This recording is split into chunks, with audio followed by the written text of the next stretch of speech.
moving gracefully from gracefully into more than anything, I listen to my body more than information.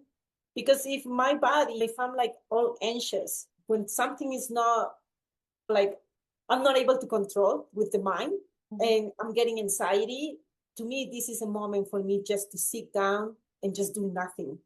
Decisions. The body is just so out of alignment that as a society, I think most of us have given the power to the mind. That's what I'm saying is that I don't listen to my mind. I can feel it in my body when something is off, you know? Yeah. This is where I can just go back and look at different techniques to bring my body into what it is. But that day, I think it was February of 2012, I decided to quit my job. I bought a plane ticket to Bali.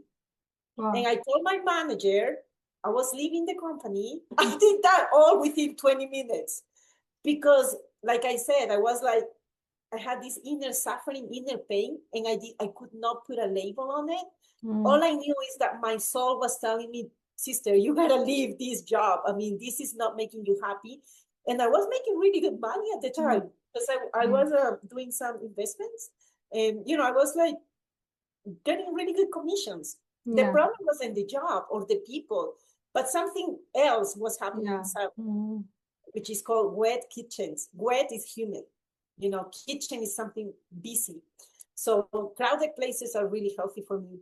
And I stopped taking all the medication. I remember I did like 2 years of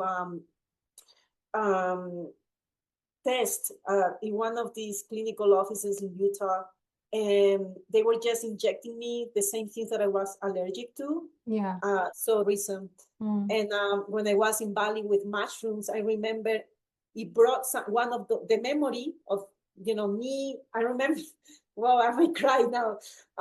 Because I got to relive that memory and I started writing and I remember crying for a long time. And what was crazy is that, I was married for 21 years, but at the time it was like 15, 16, 17 years, who knows.